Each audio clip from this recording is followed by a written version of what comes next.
नमस्कार दोस्तों, स्वागत है आप सभी का हमारे यूट्यूब चैनल योगिता धर्म शिक्षा में। आज फिर मैं आप सभी के पास एक नए वीडियो के साथ हाजिर हूँ। तो कैसे हैं आप सभी, कमेंट में ज़रूर बताइएगा। आज की इस वीडियो में हम तिल चौथ के बारे में सभी जानकारी प्राप्त करेंगे। तिल चौथ जिसे संकटी चौथ या फिर गणेश चतुर्थी, तिलकुटा चौथ, अलग अलग जगहों पर अलग अलग नाम से जाना जाता है। तो चलिए, सबसे पहले मैं आपको ये बताना चाहती हूँ कि तिल चौथ का जो व्रत है वो किस दिन है। तो 17 जनवरी को तिल चौथ का व्रत है, 17 जनवरी 2025 को। अब इस दिन हम व्रत को करेंगे और इसके एक दिन पहले, ठीक एक दिन पहले, आपको 16 जनवरी को नहाए खाए है। अब नहाए खाए में बाल धोने का है, तो इसमें आप सभी को थोड़ी सी परेशानी होगी क्योंकि उस दिन गुरुवार है और 17 जनवरी को शुक्रवार। तो हम पहले भी आप सभी को बता चुके हैं कि देखिए, व्रत त्यौहार में गुरुवार नहीं लिया जाता है। आप अगर चाहें तो धो सकते, नहीं तो फिर आप वेडनेसडे को धो लीजिएगा। ठीक है, यहाँ तक आप सभी को क्लियर है। अब हम बात करते हैं कि इसमें पूजा और कैसे हम करेंगे, क्या संपूर्ण नियम हैं इसके। तो चलिए, 17 जनवरी को आपको सुबह से उपवास रखना है। देखिए, ये व्रत जो होता है ना, जिउतिया की तरह होता है। इसमें निर्जला व्रत रखा जाता है और इसमें गणेश जी का पूजा होता है, संतान के लिए यह व्रत किया जाता है।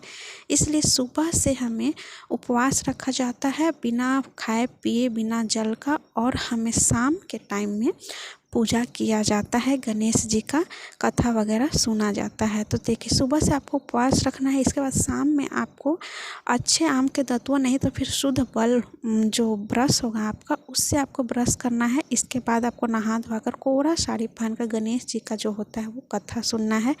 इसके बाद आपको चंद्रदेव का अर्घ देने के बाद अपना व्रत खोलना है। लेकिन आपको व्रत अन्न से नहीं, फल से खोलना है। अगले दिन आपको उपवास खोलना है अन्न से। ठीक है, करवा चौथ में भी इस तरह से होता है, लेकिन करवा चौथ के दिन हम लोग अन्न खा लेते हैं, इसमें आपको अन्न नहीं खाना है। उम्मीद है कि आप सभी को ये चीज़ें क्लियर हो चुकी होगी, क्योंकि देखिए, पूरी अगर हम आपको जानकारी देंगे तो वीडियो काफ़ी लंबा हो जाएगा। ठीक है, तो इस तरह से आपको व्रत करना है। व्रत में आपको, क्योंकि इसे हम तिल चौथ भी कहते हैं, तिलकुटा चौथ के नाम से जाना जाता है, तो तिल आपको महत्वपूर्ण रूप से इसमें शामिल करना है। कहीं भी आपको तिल को मतलब छोड़ना नहीं है। तिल का लड्डू, तिल और गुड़ मिलाकर, पान के पत्ते इत्यादि से और 5 प्रकार के फल इत्यादि से गणेश जी का आपको पूजा करना है। इस तरह से आपको पूरा पूजा विधि विधान के साथ आपको करना है। इसमें किसी भी प्रकार की कोई गलती नहीं करना है, क्योंकि ये जो व्रत होता है संतान के लिए होता है। अब चलिए, हम बात करते हैं कि क्या ये लोग सभी लोग व्रत कर सकते हैं। तो जी नहीं, जिन लोगों का ये जो संतान होता है, जिनके बच्चे हैं, वही इस व्रत को करेंगे, दूसरा लोग नहीं करेंगे। अगर जिनके बच्चे हैं वही करेंगे।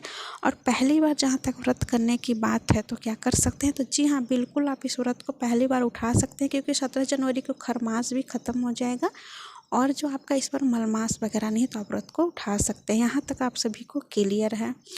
आप सभी को मैं एक बार फिर से याद दिलाना चाहती हूँ कि देखिए, तिलकुटा चौथ है, तिल चौथ है, तो इसमें तिल का प्रचुर मात्रा में आपको ध्यान रखना है। आप सभी को इस बात का ध्यान रखना, इसलिए इस बात को आप बिल्कुल ध्यान में रखिएगा। तो उम्मीद है कि आप सभी को पूरी जानकारी मिल गई होगी। मिलते हैं नेक्स्ट वीडियो में। बाय बाय, हर हर महादेव।